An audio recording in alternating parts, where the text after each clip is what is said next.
Markus 10 ayat 45. Karena anak manusia juga datang bukan untuk dilayani, melainkan melayani dan untuk memberikan nyawanya menjadi tebusan bagi banyak orang. Firman ini mengingatkan kita tentang kedatangan Tuhan ke dunia, yang barangkali 4 bulan lagi kita akan memperingati Natal.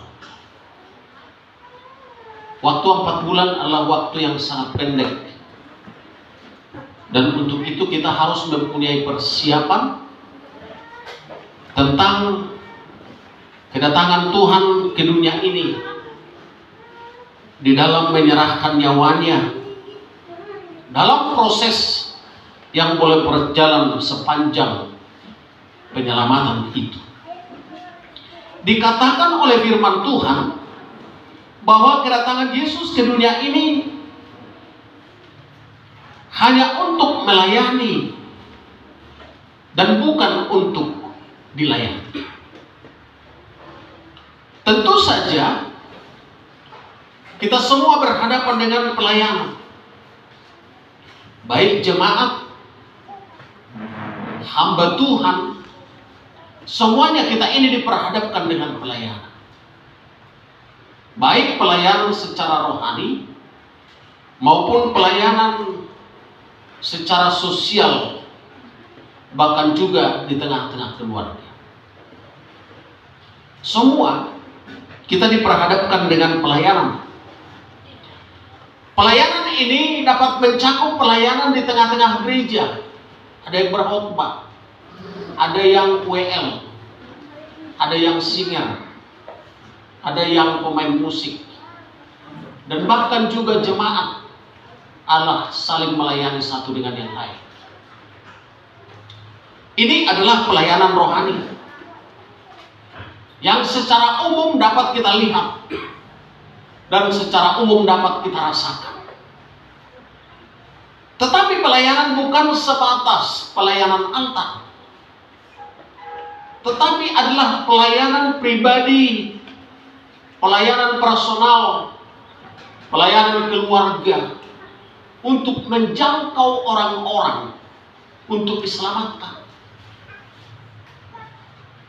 Maka tidak cukup saja kita hanya pakai dasi bagi para pelayan, tapi apa yang terpikir oleh kita dalam penjangkauan orang sehingga bisa menjadi keluarga Allah. Sebab banyak yang hanya mengikut alur dunia saja hidup seperti hidup apa adanya. Berarti di sini ada tanggung jawab. Berarti di sini ada aktivitas. Berarti di sini ada misi. Berarti di sini ada visi ke depan tentang pelayanan itu, bagaimana supaya berkesinambungan. Pada satu saat, ketika dalam satu pelayanan yang door to door dilakukan oleh para penginjil, ini mereka terjun bebas ke alam, ke habitat yang tidak mereka ketahui. Maka apa yang dilakukan di sana di dalam melayani orang-orang adalah melayani secara umum, tentu bersahabat, dan bahkan juga bagaimana menarik simpati, perhatian, bagaimana untuk bersahabat dengan orang-orang yang baru saja dikenal, dan bagaimana untuk mengajak mereka untuk ikut dalam persekutuan. Satu pekerjaan yang besar. Itu bagi mereka. Dan bagi kita, ada aktivitas kita itu menjadi sarana pelayanan. Ada seorang tukang keliling, dia akan bertutur sapa dengan sekeliling, maka disitulah kesempatan untuk melayani. Barangkali saya menggunakan tempat di mana pesta, lalu di sana terjadi suasana kekeluargaan, lalu disampaikanlah misalnya, emangnya Bapak bergereja di mana? Emangnya Ibu bergereja di mana? Rasanya Ibu pernah saya lihat tetapi lupa saya. Inilah bentuk-bentuk tegur sapa yang harus dipelajari oleh setiap orang Kristen, sehingga dia akan bisa untuk membangun semangat di sekitarnya, di mana aktivitas itu ada. Orang yang berjualan, orang yang berkeliling, orang yang berpesta, dan lain sebagainya. Maka aktivitas kita itu bisa menjadi sarana pelayan, bisa menjadi sarana komunikasi, bisa menjadi sarana untuk membawa orang lain ke dalam keselamatan yang Tuhan kehendaki. Karena itu, Bapak Ibu Saudaraku, firman Tuhan ini adalah sangat tepat bagi kita. Barangkali kepada muda-mudi tidak mungkin terlalu berharga kalau dia rajin untuk menyapu sekeliling gereja, atau mungkin tidak memperhatikan sekitar gereja ada sampah atau tidak. Itu juga adalah pelayanan. Karena apa? Bentuk pelayanan itu bukan saja hanya di altar. Eser juga di sana untuk mengkondisikan tempat orang-orang duduk. Ada tempat duduknya, itu juga adalah pelayanan. Jadi oleh karena itu aktif dalam melayani. Mereka juga yang mendengarkan ada yang sakit informasi, maka ada orang lain bikin komsel, dan ini akan kita bicarakan. Setiap 7 di satu tempat yang berdekatan, di situ ada pelayan komsel. Berarti kalau di Ujung Batu ini bisa saja 3 komsel. Di sini diadakan komsel, di sana dengan waktu misalnya sama pada hari Kamis sama-sama ibadah. Maka di sini pemimpin komsel, di sana pemimpin komsel, di sana pemimpin komsel untuk sama-sama ibadah. Kilo 8 berapa? Bisa 2 komsel. Lalu tempat yang lain bisa berapa komsel? Untuk menjangkau. Sehingga dengan demikian ada pergerakan yang lebih agresif dan lebih intensif antara satu dengan yang lain, supaya sama-sama menggunakan potensi yang ada di dalam diri masing-masing. Potensi untuk merangkul, potensi untuk merekatkan, potensi untuk melayani, potensi untuk mengkhotbah. Nah, karena itu Bapak Ibu Saudaraku yang kekasih dalam nama Tuhan, potensi apa yang ada di dalam diri kita untuk melayani? Menggunakan waktu dan kesempatan. Kadang-kadang saya gunakan kesempatan di satu tempat. Kalau ketika kita lihat updeling, oh iya kosong di sini rupanya orang Kristen, berarti kita harus ada di situ dulu. Tuhan gerakkanlah orang untuk bekerja di sini. Berarti tidak cukup 1 kali, 2 kali. Berarti memerlukan air mata di situ. Berarti memerlukan energi di situ. Lalu seterusnya setelah Tuhan kirimkan, bagaimana? Kita harus menjaga dengan kehati-hatian, sebagaimana Tuhan menjaga kita dengan hati-hati. Ini harus kita cross check di dalam diri kita, kehati-hatian di dalam pelayanan. Bapak Ibu Saudaraku yang dikasih dalam nama Tuhan, firman Tuhan ini mengingatkan kita tentang pelayanan Kristus. Dia datang ke dunia ini bukan untuk dilayani, tetapi untuk melayani. Dia menyerahkan dirinya, mulai daripada kelahirannya sampai dengan kematiannya. Dia full pelayanan, melayani yang akan menjadi keluarganya, dan dia akan menjadi bapa. Tuhan menghendaki setiap orang percaya untuk melayani. Ketika Tuhan memanggil orang yang dipilihnya, Ia memanggil mereka untuk bekerja. harus intensif di dalam bekerja. Bagaimana meyakinkan orang, bagaimana meneguhkan orang, bagaimana membuat hati mereka betah di dalam mengikuti ibadah.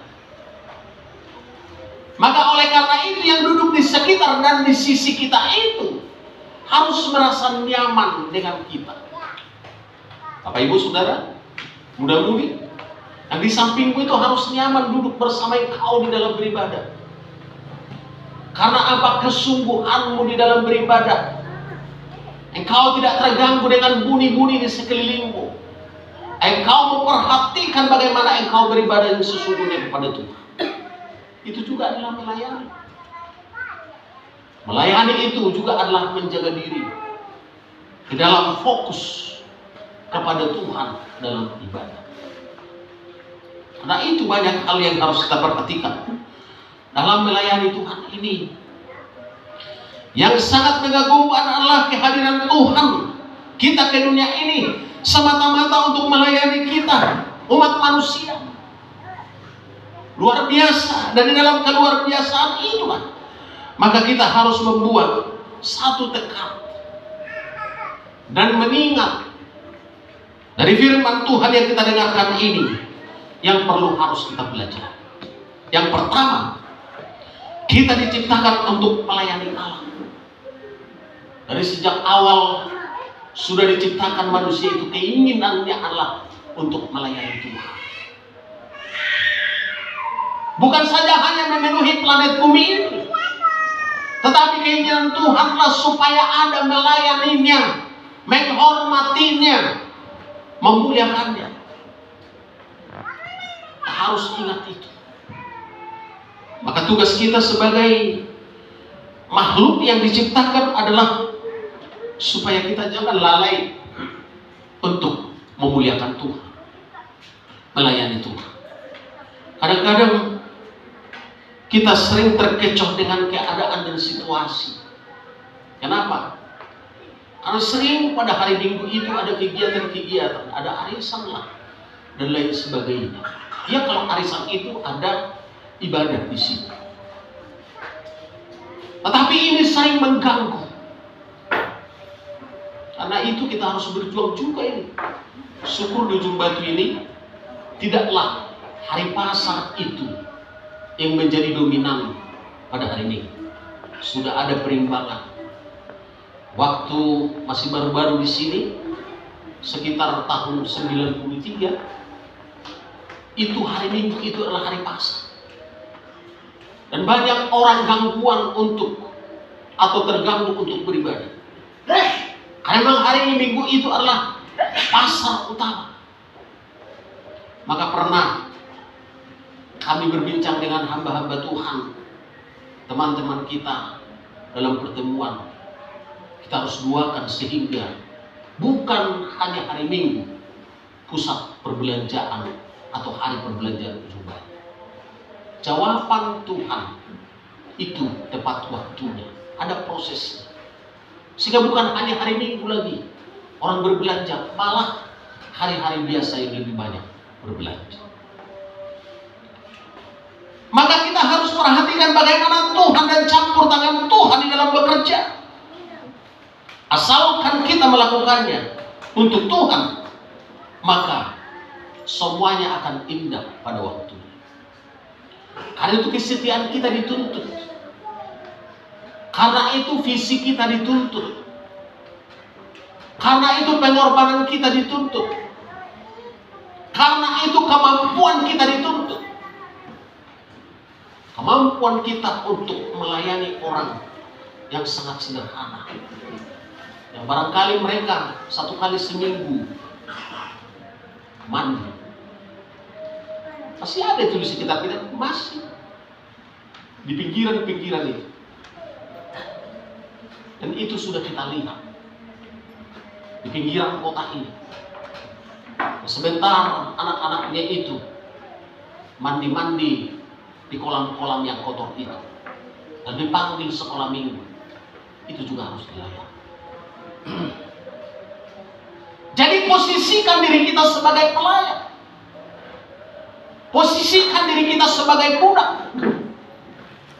budaknya Allah, tetapi yang sangat berharga.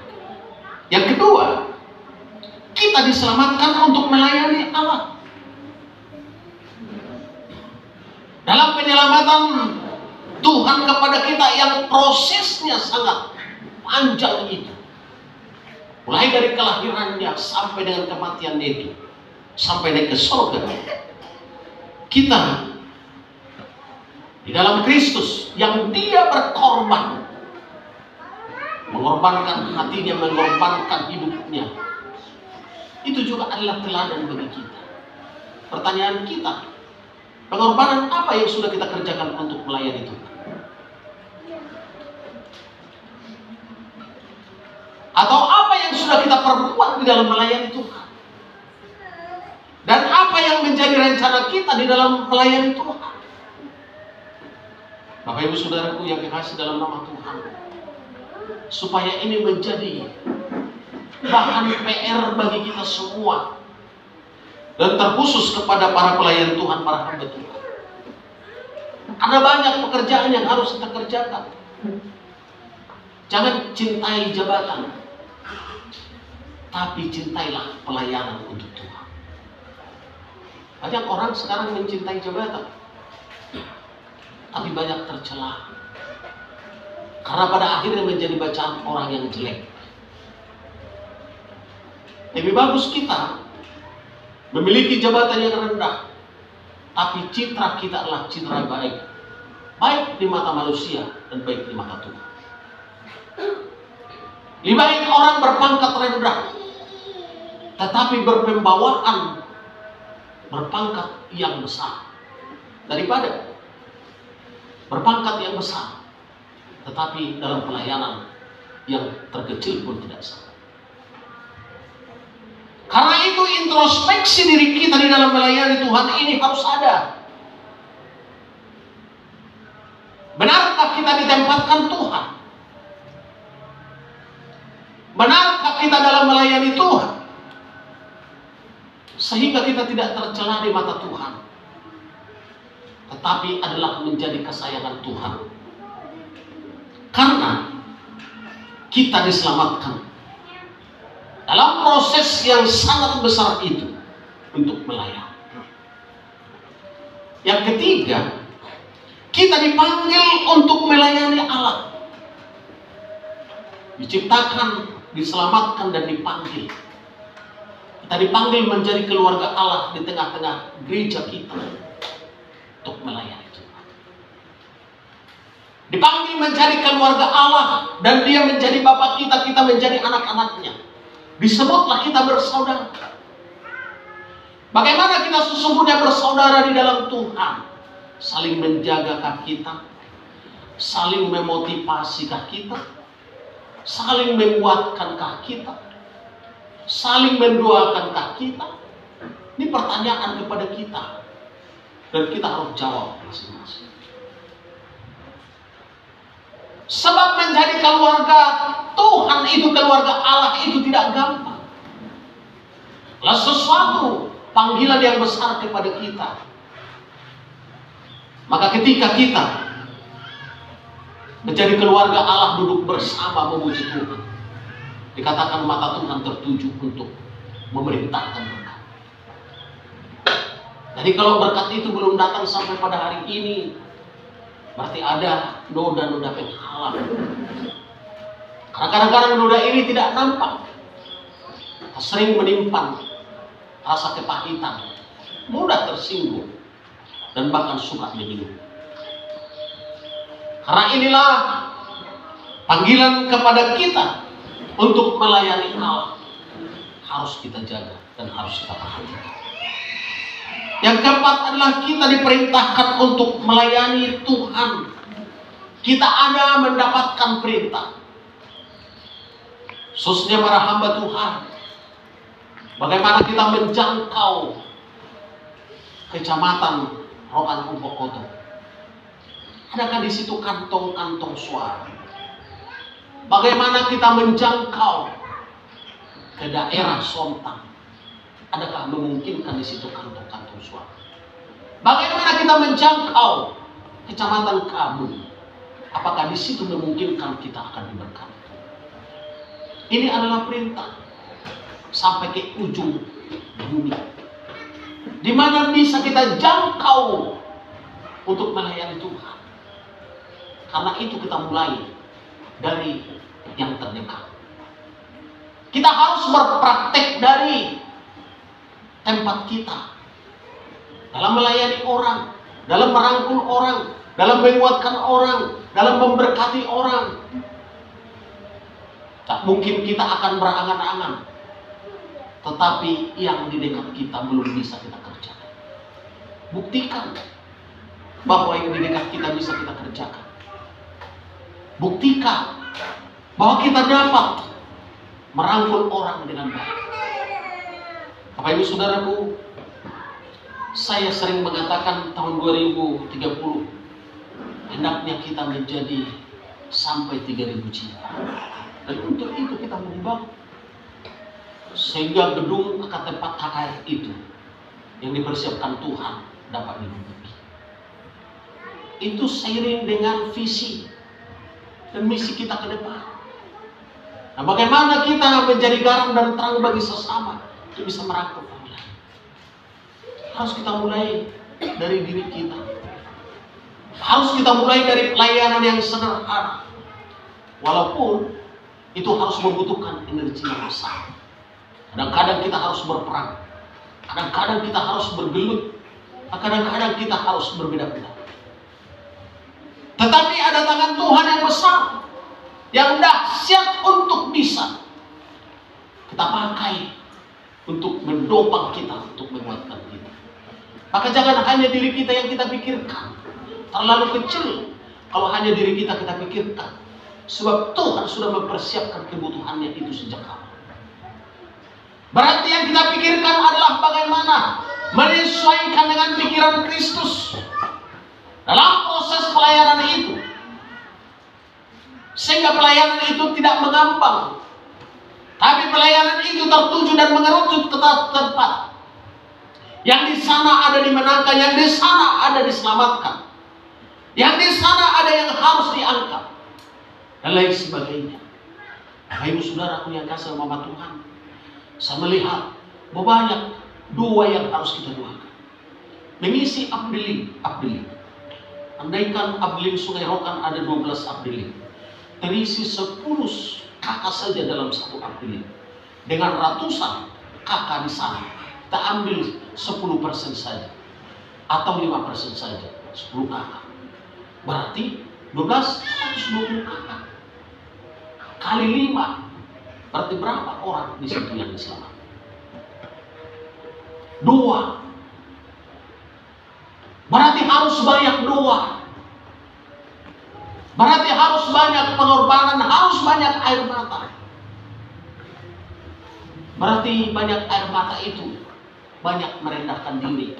Sebab Tuhanlah yang bisa mengerjakan itu. Karena bukan karena kekuatan manusia.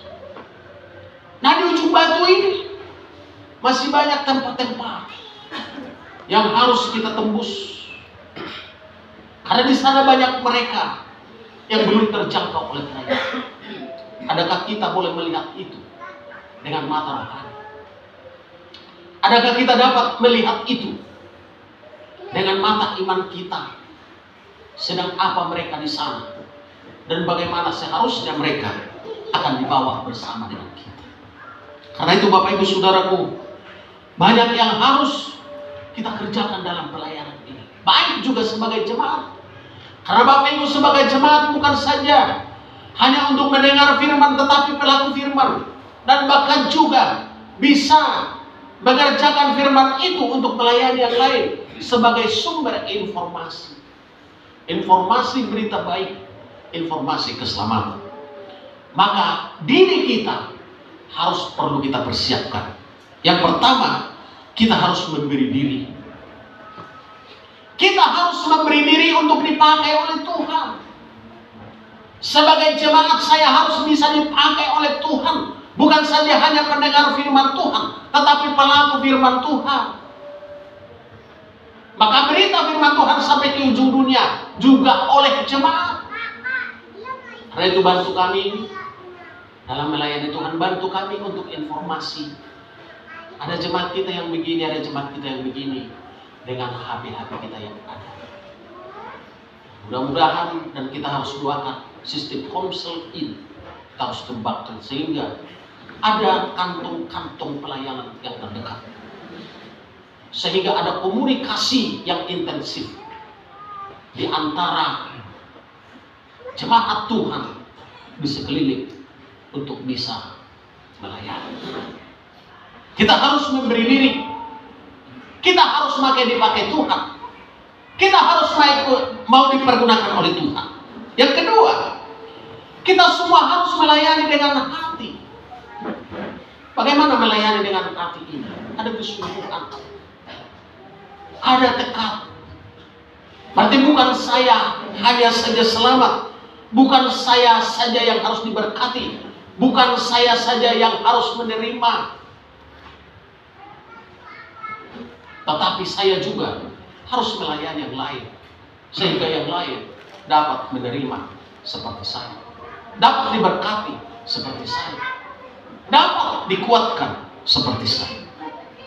Bapak Ibu Saudaraku yang dikasih dalam nama Tuhan, ada firman Tuhan dalam Filipi 2 ayat 5-11 dikatakan bahwasanya Yesus juga meninggalkan jabatan kealahannya dan mengambil rupa sebagai seorang hamba atau manusia dalam melayani. Ditinggalkan jabatan kealahan itu dan datang sebagai rupa manusia untuk melayani. Melayani kita, memberkati kita, dan seterusnya. Yang ketiga, kita harus mau seturut dengan kehendak Bapa di surga. Berarti saya melayani Allah seturut dengan kehendaknya. Maka saya harus pikirkan bagaimana kehendak Allah bagi saya. Bagaimana kehendak Allah dalam gereja saya. Bagaimana kehendak Allah dalam keluarga saya. Bukan kemauan sendiri, tetapi kemauan Allah yang harus kita kerjakan. Ini adalah pekerjaan yang sangat mudah kita kerjakan. Baik para jemaat, sekalian para hamba Tuhan. Karena Tuhan tidak pernah akan membebankan yang sangat berat kepada kita. Adalah membebankan yang memungkinkan akan kita pikul. Membebankan yang memungkinkan akan kita kerjakan. Termasuk akan pembangunan gereja kita. Ya kan? Termasuk. Karena justru di situ kita berpikir dan di situ kita diberkati oleh Tuhan. Ketika kita akan memikirkan itu, maka jalan Tuhan akan ada memberikan berkat. Seturut dengan kehendak Allah. Kehendak Allah juga yang akan membuat kita semakin banyak. Kehendak Allah juga akan membuat kita semakin arif. Kehendak Allah juga akan membuat kita semakin bersemangat. Saya juga terpikir seberapa banyak sesungguhnya dari jemaat kita yang berdagang yang terganggu untuk ibadah. Ibadah siang seperti ini. Dan tidak ada salahnya kita akan buka ibadah malam jam 7. Kalau memungkinkan, kalau ada 10 kakak ke atas memang terganggu dalam ibadah siang seperti ini, mereka bisa 10 kakak jam 7 malam, nggak ada salahnya. Kita gunakan waktu untuk ibadah malam. Ini kami sampaikan kepada kita semua, supaya kita jangan hanya berpikiran, wah kami sedang ada aktivitas. Tapi logika berpikir saya mengatakan, ya siap. Para hamba Tuhan ada untuk melayani. Saya juga siap untuk melayani. Dan sudah pernah kita laksanakan 4 kali melayani dalam 1 hari. Mulai jam 7:30 sampai dengan jam 3 sore. Biasa saja. Ini paling menambah jadwal jam 7 malam. Jadi kalau memang itu boleh didiskusikan supaya pelayanan kita dapat berjalan secara intensif, tidak ada yang terhalang, tidak ada salah. Karena itu Bapak Ibu Saudaraku yang kasih dalam nama Tuhan, tidak ada alasan masalah waktu, tidak ada alasan masalah kesempatan. Kesempatan kita tinggal menggunakan dengan arif dan bijaksana, asal nama Tuhan dipermuliakan dan diagungkan. Kita siap dan hamba Tuhan siap untuk melayani. Karena itu Bapak Ibu, saudaraku yang kasih nama Tuhan, kita mulai dengan apa adanya dan kita percaya ada tangan Tuhan yang besar untuk mempersiapkan kita kepada hal-hal yang besar. Puji Tuhan. Demikian firman Tuhan hari ini. Kita akan berdoa kepada Tuhan. Diawali dengan pujian kita.